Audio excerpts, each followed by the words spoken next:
Welcome into another episode of Havlicek Stole the Pod. I am your host, Justin Quinn, for the day.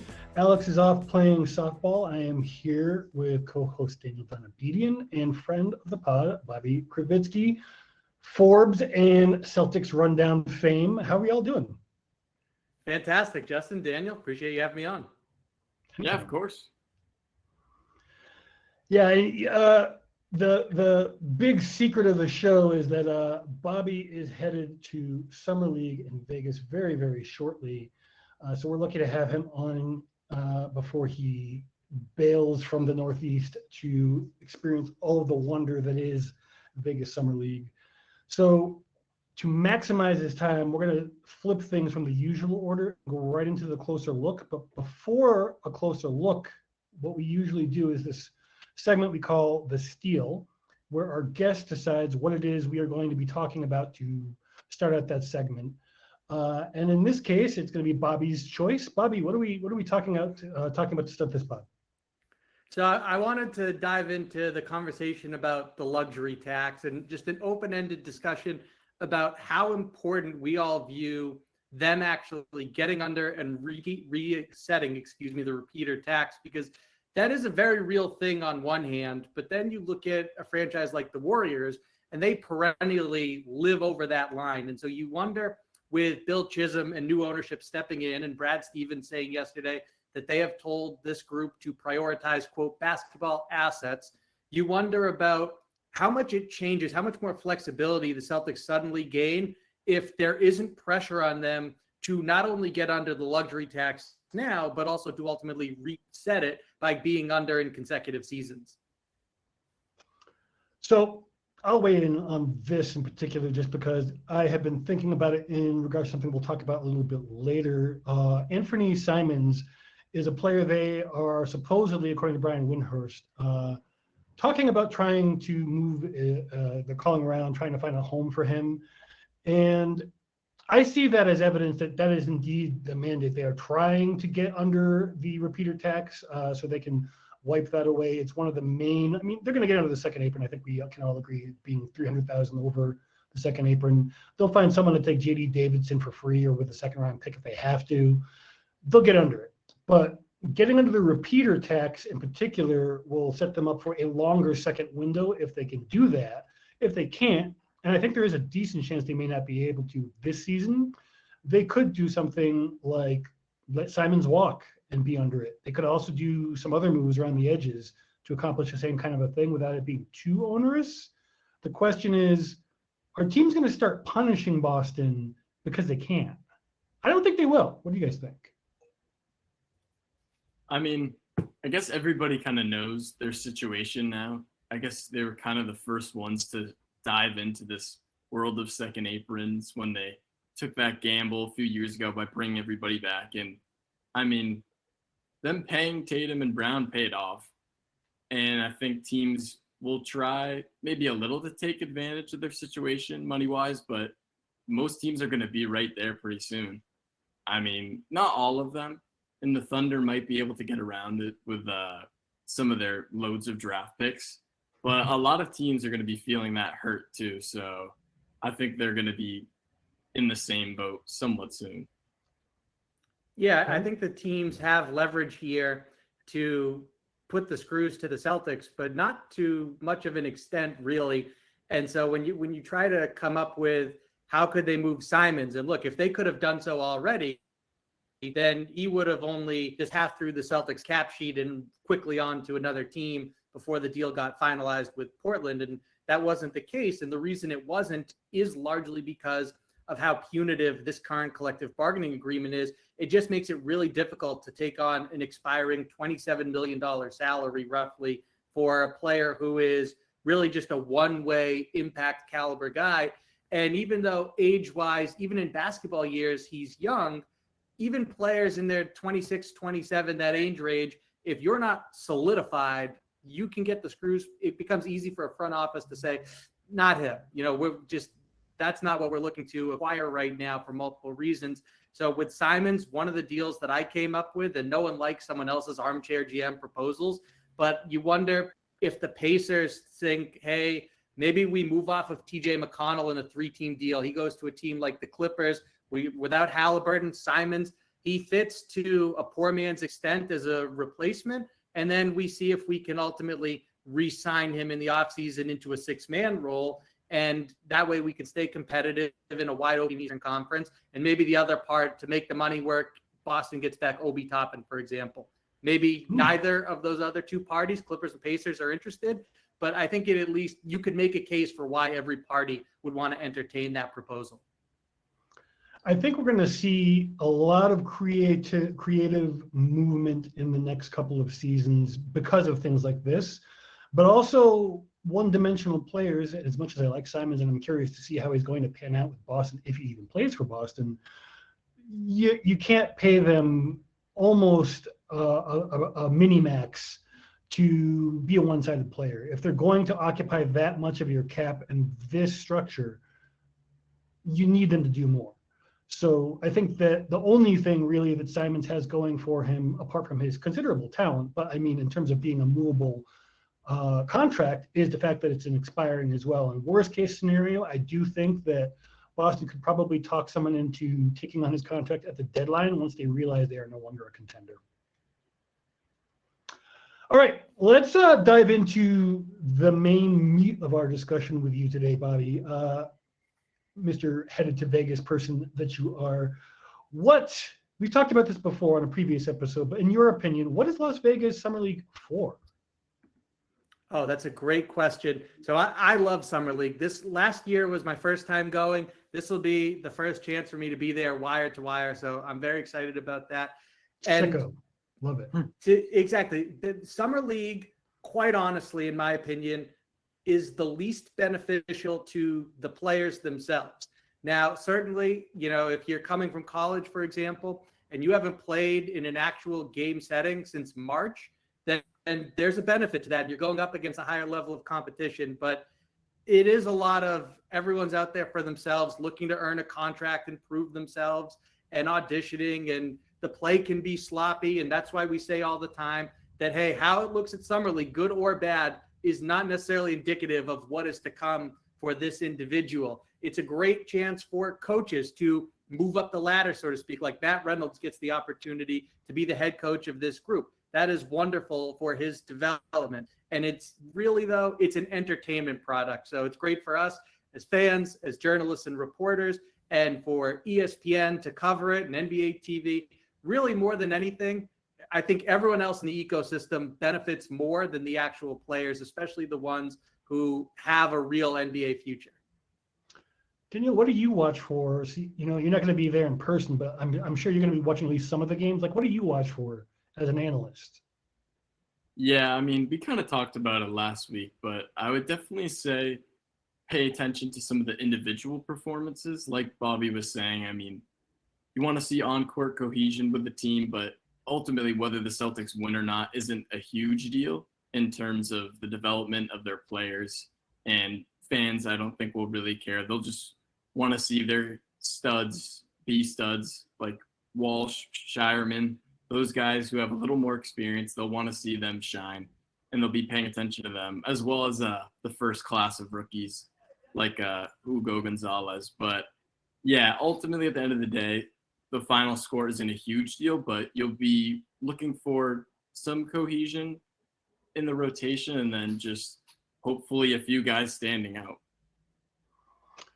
So off the court, Bobby, as a prior attendee, like, tell me, like, what do you do there? Like, give me like an idea of like what your day is going to be like when you're there as a reporter. So it's not that there's nothing like this, but you can count on a couple fingers what compares to Summer League in terms of the atmosphere and the environment that it has to offer. It is a rather large percentage of the basketball world congregating in the same area. So for example, I was watching a Summer League game last year, and all of a sudden I end up rubbing shoulders with Chris Finch, and we have a brief conversation. And that's the way it goes, where you're just around these people. I sat at one point rather close to Steve Ballmer, not close enough to have a conversation, but it was him and Chauncey Billups, and they were taking in a game and having a good time chopping it up. And so you're in that atmosphere year. And if you know where to go afterwards, then it's the same deal where you'll walk around a particular resort and casino, and it is mostly everywhere you turn, it's NBA player. And so it's a very intoxicating environment. Very cool. And specifically, what are you going to be looking for in general in Summer League, and then specifically about the Celtics? So there's so many storylines there. And so, I mean, we start with the fact that I wasn't sure going in, would Hugo Gonzalez play? I mean, he's coming off of a run at one of basketball's highest levels. I would say the second highest outside of the NBA with Real Madrid. But his minutes, as Matt Reynolds told me the other day, it made it so that, yeah, he's coming here right off of winning a championship, but we could kind of wear him out and put the pedal to the metal with Hugo. Now, I also think that just the drop off in play, it wouldn't surprise me if he's one and done at Summer League like Jaden Springer a year ago. But everyone's very excited to see Hugo Gonzalez. I want to see Jordan Walsh is another one who he came in a year ago and he was so disciplined in Maine in this is my role with the parent club. This is what I have to do while I'm in Portland. And then he got to Summer League and he wanted to show what was in his bag and be like Jason Tatum and Jaylen Brown. And it did not go well. Now, I talked to him at the time about ultimately how this can be beneficial. And I think he was able to rather quickly course correct, and it helped him going into training camp. So then, of course, yesterday when we speak to them at the Auerbach Center, that was my question to him about, hey, like, what is your mindset going in now? And just to paraphrase, he talked about how he wants to be more of that team player, make the right read and improve in every facet. So I think he's excited for the challenge, but he's also another one 3 years in as the veteran of this group.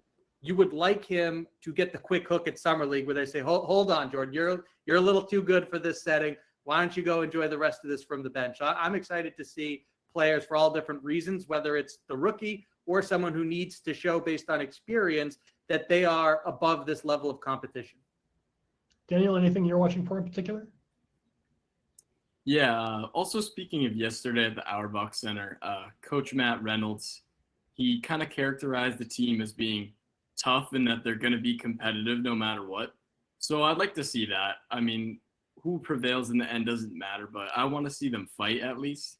And like Bobby was saying, want to see Jordan Walsh, pay attention to him. Hopefully he's a one and doneer. And same thing with Baylor Scheierman. But besides that, I guess just looking at the rookies, seeing what they have, because I mean, the roster is as up in the air as it has been in a while. So maybe there's some wiggle room for one of those guys. But yeah, just mostly paying attention to some of the more experienced guys who are in year 2 or 3 and hoping that they pan out well. Very cool. I love how the sun is hitting your face and making for like live action war point. I was trying to fix it. Yeah. No, you're fine. Don't worry about it. It's cool. It looks cool. It looks intentional, even if it's added flair. It's framing. Yeah, exactly. So speaking of framing, let's frame the future of the Sin City Celtics. Going through the 14-person roster, just like not lingering on anyone unless you have a strong opinion you want to talk about them. Are they going to be Boston rotation, deep rotation, two-way players, main players, or playing somewhere else? So let's start with Jalen Bridges. He is a forward, 6'8". Last played for the Suns. Going to go for you first, Bobby. What do we think he's going to be as a player? I know that everyone loves another name that we'll get to on this roster. If anyone is to steal a two-way contract from one of the Celtics second-round picks, and look, we can put Miles Norris as being vulnerable for this as well, but if anyone is to poach one of those spots, it's Jalen Bridges is where you put your money. He is someone with NBA experience. He's coming off, he had a two-way deal with the Suns. He was really good at the collegiate level. Not that that label's exclusive to him from this roster, but Jalen Bridges as an athletic forward who can really hunker down defensively and has good length, he's the guy that you bet on if you think that one of those two-way spots is indeed up for grabs. Okay. Daniel. You want me to talk about Bridges or Kendall Brown? Just grade him real quick. You agree? Disagree? Yeah.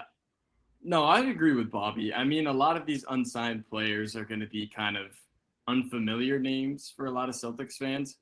But yeah, if like Bobby said, if anybody could maybe make some noise and steal a spot from something that, or a guy who feels more set, it could be him. But yeah, for the most part, I think a lot of these guys are going to be playing elsewhere, or it's not going to lead to anything realistically. Okay, I think I agree with Bridges. What about Kendall Brown, as you mentioned, last played for the Pacers, also forward. Seems to be a lot of forwards on this roster. Bobby, what do you think about Kendall Brown? I'm so sorry to Justin, Daniel, and the listeners. I do not have any Kendall Brown takes. I haven't seen him play. I'm excited to watch and get to know him in Vegas, but I would just be making something up if I gave you a Kendall Brown take. So ultimately, the safe bet is either he impresses enough to come to training camp and goes to Maine and is on the G League roster. I think, I don't know if it's more likely that he ends up elsewhere, but you would think that's a safer bet than assuming he gets to Maine, because usually the case is that players who latch on in his situation, they often do not. The lack of the three-pointer for me stuck out as a pretty strong hint he's going to end up playing someplace else regardless. Daniel? Yeah, it's a pretty similar thing to Bobby. I mean, I can't say I've studied him extensively. Like you said, the three-pointer, that's not going to fit in well with Joe Mazzulla's system, even if he was to make it that far. At least he has some G League experience, but I mean, I could see him playing elsewhere, just not with the Celtics, most likely. Next on the list in alphabetical order, another forward, but this one we are a little bit more familiar with. I'm going to go first on this one, Hugo Gonzalez. I think he's going to play one game and only one game. If he doesn't do particularly great, don't freak out. He plays a position that is going to be a bit of an adjustment when he comes to the NBA, and if it's going to be his first game in a kind of an NBA ecosphere, I wouldn't be too worried, but I think he is actually going to be a deep rotation player for the Celtics next season. What about you, Daniel? Yeah, I could see something similar. I'm excited to watch him for sure. Just hearing Jordan Walsh yesterday talk about him, I think he said he was a defensive menace, which was kind of like a nice buzzword for me, and I think a lot of Celtics fans will appreciate that, especially the ones who love Marcus Smart. But yeah, I'm excited to see him play, even if it's just one game. And I think he could be a deep rotation player too. He's got the pro experience. And as Brad Stevens has said, Real Madrid, the Celtics, there's some overlap there. And he's used to playing behind ex-NBAers. So he's not going to be totally thrown for a loop when he doesn't instantly play, which I think could be in his favor. Bobby? Yeah, first off, that was a foul on me. Over aggressive on the toss there. When it comes to Hugo, I'm really excited. This is someone who is coming from not just a very sophisticated league, but a very sophisticated Real Madrid program. So in that sense, he's head and shoulders above the competition he's going up against at Summer League. More than anything, what I want to see from him with his NBA role in mind is just let it fly from beyond the arc. Yeah, you're not playing off Jaylen Brown and Derek White, get you more time and space, but that doesn't matter. Just continue to shoot it with confidence and without hesitation. I don't care if he goes 2 for 8. People will latch on to that. For me, it's really just about that shoot with no conscience, so to speak, attitude. But man, I mean, he is defensive menace, as Jordan Walsh described it. He is absolutely that. He plays with a motor and an edge that Celtics fans are going to love. And I asked him about it when he came and they did their community event with the rookies at the YMCA. I said, is that always who you've been, or was that cultivated in Real Madrid's program? Because he's been there his whole life, really. And he said, I don't know how to be anything else on the court. And so I'm expecting that's what we see in Summer League. So I'm very excited to watch him. He's someone who you don't really want him bringing the ball up full court, especially if there's pressure. But if he gets the rebound, he can grab it and go and give this team an infusion of pace pushing that way. So I'm very excited to watch that and just the overall impact that he can make at both ends. I like your emphasis on comfort level, because he shot it well at lower levels before, like in the under, I forget what age it is, under 18, under 16, something like that with Real Madrid. But this is obviously an entirely different level of competition. Hayden Gray. 3-point line. Absolutely. He mentioned that too, I think, in the interviews. Yeah. Hayden Gray, next person on the list. He's actually my most likely candidate to steal a two-way spot, just because he's got a good three-point shot, and I think he led the NCAA in steals last season. If he didn't, he was one of the top. Yeah. So I mean, he's got two quasi NBA level skills that just need to flourish at that higher level. I think that might be, depending on how he does with his opportunity, an opportunity to steal a two-way spot. More likely playing someplace else or in Maine, but what do you guys think? Bobby? Yeah, I definitely think that he's someone who you put pretty high up on the list of, if someone on this roster ultimately steals a two-way deal, it could be Hayden Gray if it happens. There's a comparison between his game and Max Shulga to be made for sure, with the threes and the steals and how aggressive they both are defensively, plus the dynamic shooting. I think that Shulga is better off the bounce in terms of making plays off the dribble. For example, he's got a really nice spin move and a Euro step to go with it. Hayden Gray, a little more limited in terms of what he's going to do if forced to put the ball on the deck, but definitely someone with his shooting and, like you said, disruptive nature defensively, that lends itself to a strong summer league showing. Daniel? Yeah, those 3.1 steals per game really stand out. I mean, talking about motor with Gonzalez, if you got that many steals per game, you got to have something similar to that, or just be really crafty. And like you said, Justin, he can shoot the three well, which always bodes well for the Celtics and what Missoula is trying to do. So I could see him making some noise too. Ben Gregg, what do we think about this other guess forward out of Gonzaga? Bobby? Yeah, so this is someone the Celtics, they brought in for a pre-draft workout and then moved pretty quickly to sign him to the Summer League roster. So we'll see. He doesn't seem like a great fit, but then again, I know Luke Cornett was obviously bigger as a 7-footer, but they have employed successfully players who were not three-point threats. And we all know why that's ironic with Cornett and how his offensive game completely did a 180. Ben Gregg, it's not like he's coming in as this stretch five and they're going to flip him. So to me, I think if he wins a spot, it's going to be courtesy of showing a sophistication offensively in terms of being able to screen and facilitate out of dribble handoffs and free guys up, be effective as a roll man, and then really make his mark at the defensive end of the floor. If he can do that, then perhaps he at least get the training camp invite. I do want to defend his honor. What little of it I know, he did shoot 37% 2 seasons in a row before his last season at the NCAA level. So they may be seeing a bit of a Danny Aingean sort of distressed asset type of an option there. But Daniel, what do you think? Yeah, I mean, his size, I remember seeing you 6'10". That kind of stood out to me, especially given the Celtics' needs at the moment. Because, I mean, we got Kada and then Tillman debatably, who knows if he sticks around, and Amari Williams, who I'm sure we'll get to. But yeah, basically they're just not deep at center. And I know he's more of a forward, but 6'10" is a little enticing, but still, I don't know if he has enough to really crack into that. Zach Hicks, Bobby, another forward. Yeah, I like that he all around was able to contribute at Penn State. So not everything, of course, is going to translate to the next level.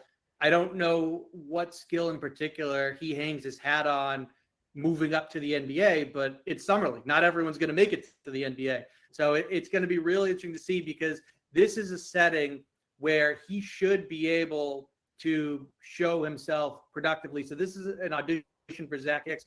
And I don't know if it ultimately gets him a two-way contract in the NBA, but maybe it sets him up for a nice landing in the G League and he gets to go to training camp with someone first, and perhaps even he earns himself a contract playing overseas.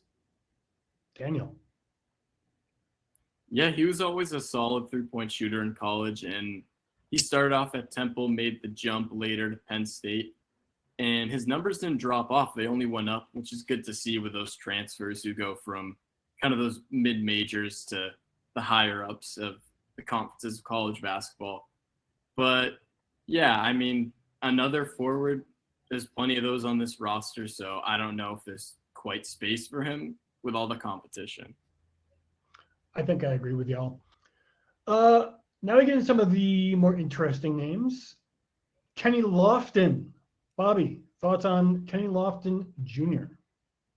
Yeah, this is like already a fan favorite, and understandably so. He is an exciting addition to a roster that needed more of an infusion of that and players that fans can get hype about it. And Kenneth Lofton, with his size and his game and his skills, both as a shooter and a passer, his willingness to attack downhill. Now, look, in the CBA, so that's the Chinese Basketball Association, defense is not at a premium. So that's certainly some of the things you see him do over there. Maybe even in Summer League, it doesn't go as smoothly for him, but he certainly is a skilled player. Does anything come of this? Does he even get to training camp with the Celtics? TBD. I'm not sure. I think it's fair to be skeptical, but he definitely, the talent is evident when you watch him. So I'm excited to see him at Summer League. Daniel? Yeah, I think he'll be one of the more fun players to watch for the unsigned guys.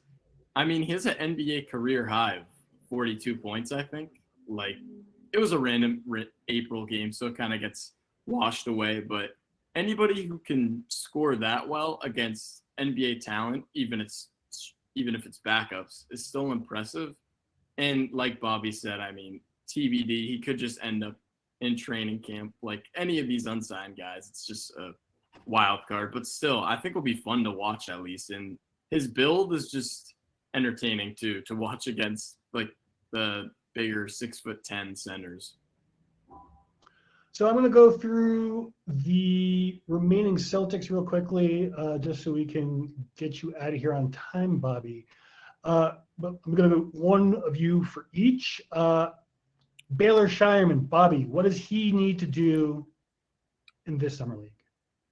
It's exactly like Scheierman said yesterday, make the right basketball play repeatedly. He's someone who he should be above the competition and look pretty impressive and get a fairly quick hook here. So I think that's what it takes from Scheierman, who's really impressed in his opportunities later in the season in Boston. Daniel, what do we want to see from Max Shulga in his first summer league? Yeah, still want to see him shoot well like he did in college. I mean, he's kind of got tough competition given the fact that Hauser looks like he's staying a Celtic. And then we have Baylor Scheierman and just a few other guys ahead of him too. But yeah, just to keep up with the three and then make that transition on defense too. But yeah, he'll have a tough job ahead of him to stay in the rotation. Okay. Jordan Walsh, Bobby, year 3, you already touched on it. What are you expecting to see? Ooh, expecting. Yeah, what you want to see is redemption. Expecting. Yes. That's an interesting one right there. I'm expecting to see someone still, just given his experience and what his basketball journey has been, that he looked better in NBA minutes last year compared to the rest of his career.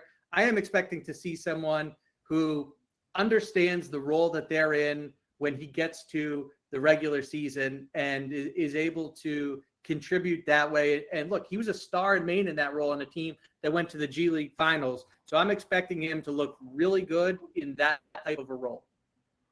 I just want to see something that looks like his first summer league in terms of like what he actually does on the court. But everything you said, fully co-sign. Amari Williams, Daniel, what does success for Amari look like in his first summer league? Yeah, I think he was my favorite draft pick that the Celtics had.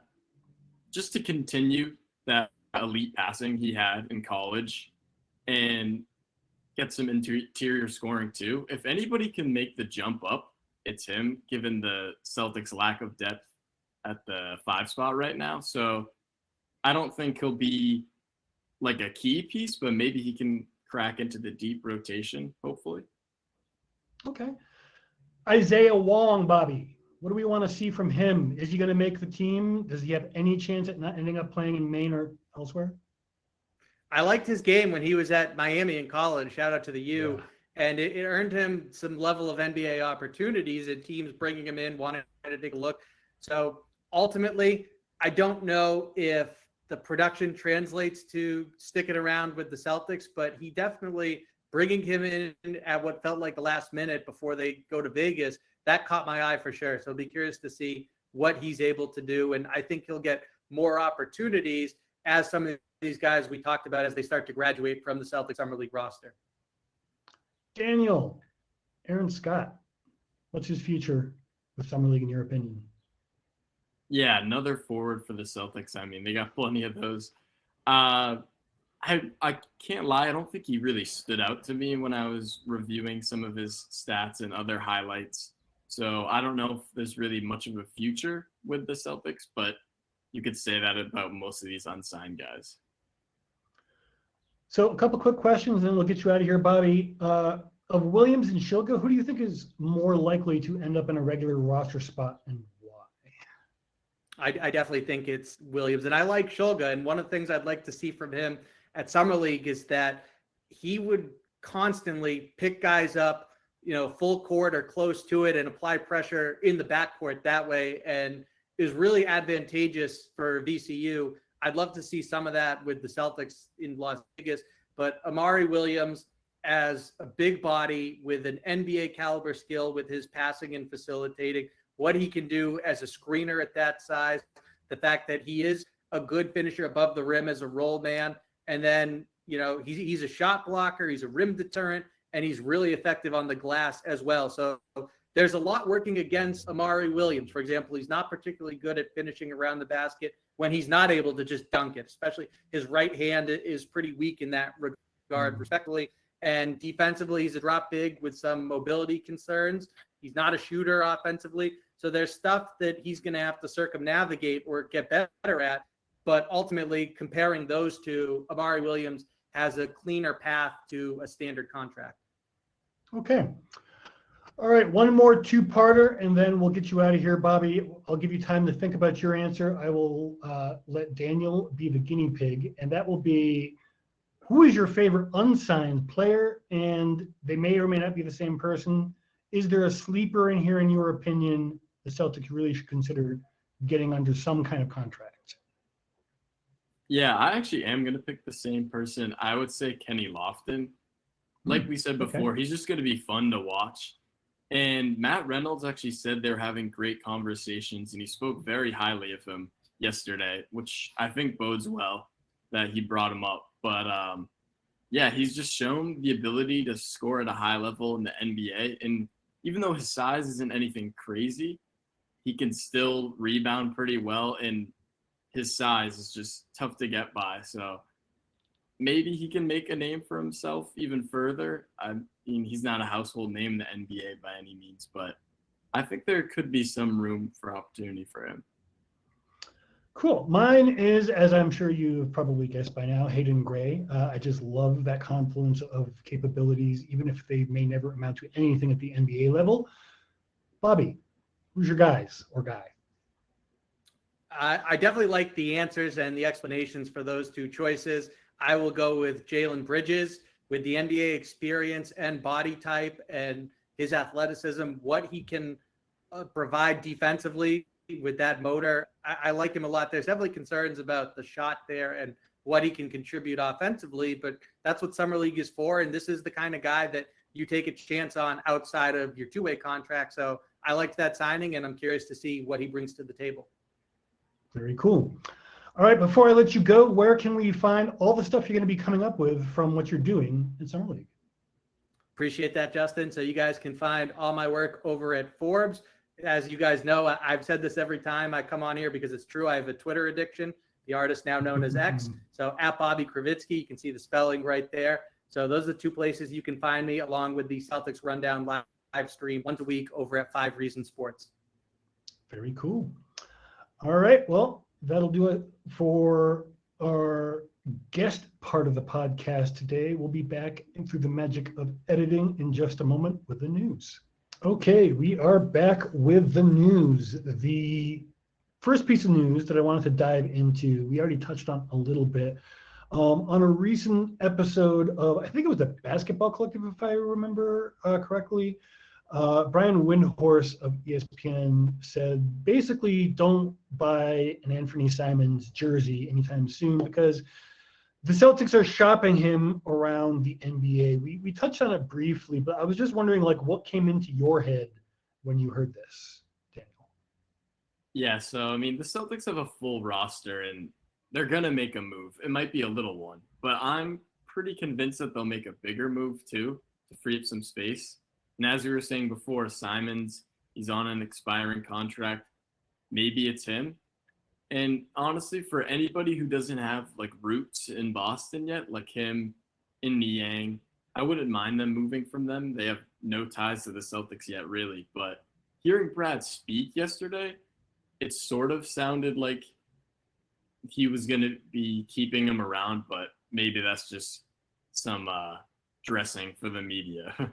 I mean, they made the deals official, so in some capacity they are Boston Celtics, so they kind of can't ignore them, right? Mhm. But I get the same sense that like the nature of the relationship is not entirely clear for the even the short-term future, so they're doing the PR thing in terms of how they talk about it. They're doing the right thing by them in case they do stick around, but there's a pretty good chance that at least one of the two of them is not going to be at training camp.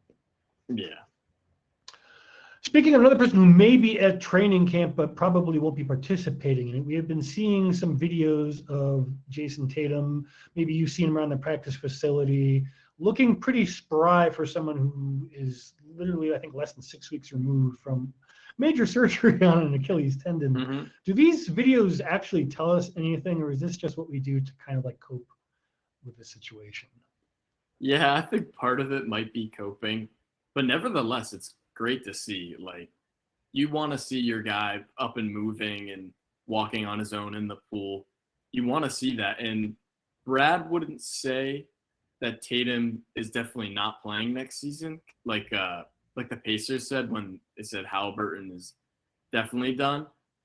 But it still doesn't sound like he's coming back anytime soon or even next season. Like, who knows? But either way, just seeing videos like that, it shows that Tatum's taking his recovery seriously, which everybody should know he was going to do anyways. The man loves basketball. He loves to play. He wants to be back out there. So it makes sense that he's going everywhere with his trainer, because Brad said even on his days off from the facility, Nick Sang is going with him. So he's taking this very seriously. Yeah, it kind of seems to me that Tatum is the type of person who would view his own Achilles as an opponent in this case. So I am not surprised either. Speaking of Achilles injuries in recent news, there has been some speculation that Damian Lillard could be an option for the Celtics. And there's been even some reporting that there's some mutual interest there, which on at least some level makes sense. But I'm curious what your take is as to whether it would be a good idea to add Damian Lillard to the Boston Celtics roster this season. Yeah, at first I kind of thought it was mostly fan theory, but then I saw Gary Washburn and Adam Himmelsbach give some credibility to it. So I was like, oh, this might be something they're actually looking at. But I think it would be good overall, but I still wouldn't see it changing much for the Celtics. Like, he's about to turn 35, I believe. Yeah, he's about to 35? turn 35 like that, in yeah. July. I think like next week, actually. And then by the time he's playing basketball again, he'll be 36 probably. I don't really know if that works for the Celtics, and who knows if we'll be the same player when he's back. At least Tatum has more youth on his side. Dame's had multiple injuries. He's not quite in his prime. He's still good, don't get me wrong, but I don't really see him moving the needle for them that much. I feel the same way. I would not be upset if they experimented with it in a way that they have a parachute in terms of the impact on their cap structure. Just because he's going to want to play over Peyton Pritchard, I'm pretty sure. Yeah. And even before the injury, I think Peyton was actually a better player when you consider both ends of the floor. Like, Dame is clearly a better offensive player even still, or before the injury anyway. We don't know how he's going to be when he comes back, obviously. But, I mean, even before, like, Peyton, as small as he is a better defender at this point in his career. So for me, I would actually prefer him to come off the bench, which I don't know how, like, a top 75 all-time player is going to take something like that. So as long as there's a way to get out of the situation, if it isn't working well, I think it could be okay. But other than that, I'm not into it. There's been some speculation, no reporting that this could be a thing, but there's also been some speculation about Bradley Beal being an option if he's bought out. It seems almost certain he is going to the Clippers based on all the buzz we're hearing. I just wanted to get your thoughts on whether Beal would be a better option or not for a similar role. I think he could be maybe slightly better, but sort of similar thing. He's 32. I mean, does this move the needle for the Celtics? I don't think so. It could be a low-risk thing, and he's well-established friends with Tatum. We know that, both growing up in St. Louis, so maybe that would make him happy, which would be a plus for the Celtics. But really, they bring similar things to the table, and they have somewhat similar weaknesses. But yeah, I wouldn't see this as a huge momentum shifter for the Celtics either way. I agree. I think that if the Celtics do continue to make any new additions to the team, then it should be about potential future value in a season where the Celtics will be meaningfully competing for something. And I don't really see either of those players being healthy and or of an age to the degree where, again, they would move the needle. Speaking of moving needles, though, we finally heard from Brad Stevens about everything that's been happening in a way that he can talk about, with the exception to an extent of Al Horford, which he clearly couldn't, given the free agency status that's undecided. Give me your impressions of like the major takeaways from that press conference since you were there. Yeah, as far as Al Horford, I mean, it doesn't sound good in terms of him being a Celtic. I believe the word Brad said was unlikely, to be exact. But yeah, the money just might not be there. And Al probably wants to spend one of his last seasons, if it's not his last season, on a team with a real shot at championship. Because without Tatum and given the Celtics' current big man depth, I don't know if you could say they're legitimate threats, but Brad said the North Star is still championships and that they're going to be competitive and they're still trying to compete. And he wouldn't say rebuild. He called it retooling, which I think is fair because it's somewhat of a reset, I guess, or like a soft rebuild, I think we said in prior episodes. But yeah, I thought that was a big part of his presser, saying, no, we're not starting from scratch because we still have the key foundation with guys like Brown, Derek, Pritchard, but still, he obviously won't come out and say this, but I don't think they're gung-ho as much for the championship like they are in past years. They still want to win. They still want to be competitive, but I think they kind of know that they're not in the driver's seat right now. Yeah, I didn't take too much else from the presser in terms of just, him being pretty open about how the second apron is impacting decisions being made, and not necessarily just financial. I mean, he admitted the financial was part of it. I mean, when your payroll is projected to be more in tax than it is in actual payroll, you kind of have to look at things different. That's never happened before, right? And it hasn't happened yet now. But also the team building aspects of it just make life so difficult that there is not a clear benefit at this stage. No one's really done it. Like, we thought the Suns might do it. The Celtics maybe might do it, but it didn't work out for either team. So it doesn't look like another team's going to be trying that again anytime soon, as in loading up and, penalties be damned. But I don't know. I think it's going to be a new and interesting NBA ecosphere where we are seeing teams rise and fall in the space of like less than 3 seasons very, very frequently. It's going to make for a lot of interesting writing for us, but I know I have friends who are saying, like, why am I even going to bother buying a jersey now? What are your thoughts on this new NBA ecosphere before we get out of here? Yeah, I kind of talked about this when I had my first steal on this podcast, but it's just the parity is insane, and a lot of that is the player movement because guys are just going back and forth. They're using their free agent power to go where they want to, and it's just creating a lot of what's the word? Just inconsistency, chaos? I guess. Yeah, chaos, entropy, sure. Yep. But yeah, I could see maybe for a casual fan, I could see this being sort of an issue, like, oh, why bother watching my team when there's not really cohesion or there's no like Celtics lifers anymore. But this could reset a little in 2029, I believe, or whenever the new CBA expires, because I think the players, yeah, I think they know now, like, oh, maybe we shouldn't have agreed to all of this. Like, maybe this might have been a mistake. Adam Silver, I think, on the whole, would like this. Like, the summer buzz of, oh, is Giannis staying?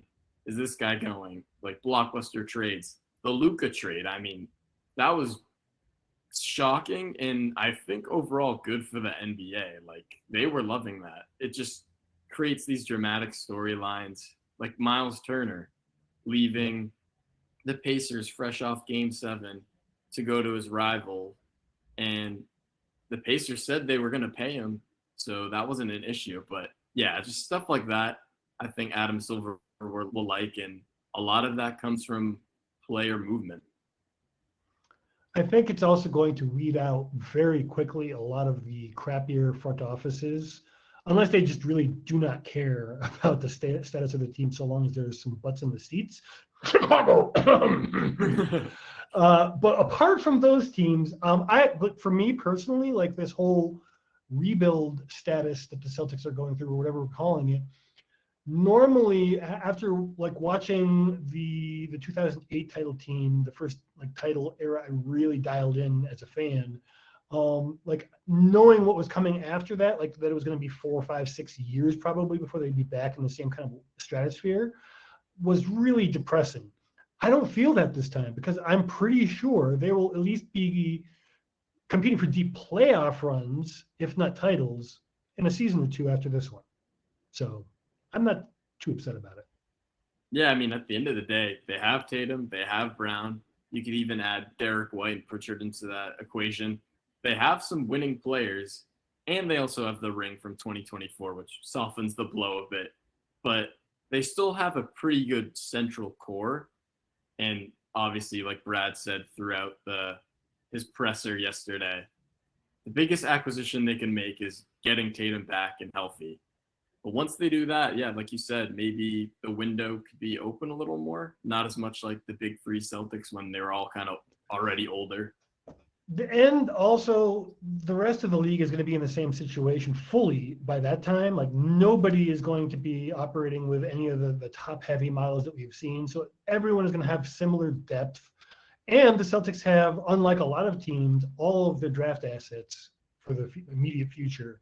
I think except for the 2028 first, which they can still trade. It's just a swap with the Spurs. And a boatload of seconds, though. 2 less, as we found out with the last piece of news, which is that all of the trades and signings have been made official. So at least for now, the roster we see is the Celtics. I got nothing else. Anything you want to add before we get out of here? I guess just that the last part you said about the second round picks, it makes the Holiday deal less of a home run, but still think it was good overall and they need to shed that salary. But it's just crazy. You never know what's going to happen, what hiccup might interrupt the trade or the draft capital. Just anything can happen in today's NBA. Touching on what we were speaking about earlier, watch and see if anybody, not just the Celtics, but if anybody sticks it to the Clippers when they need to get out of the contract in the next couple of seasons. I'm sure they'll try to do that. Somebody will. Oh, yeah. Well, that's all we have for today. Daniel, where can we find your work? Yeah, you can find me at Clutch Points. Just look up my name, honestly, on Google, or check me out on Twitter. Like Bobby said, I also have somewhat of a Twitter addiction, and you kind of have to in the beat reporter sphere. But yeah, check me out on X or Twitter at DanielD1214. Very cool. And you can, of course, find all of my work in the same places as usual. You're either listening to it and have found it, so you need any help there, or Celtics Wire. Might have some news about that sometime soon we'll be sharing, so keep an eye out. And until then, adios.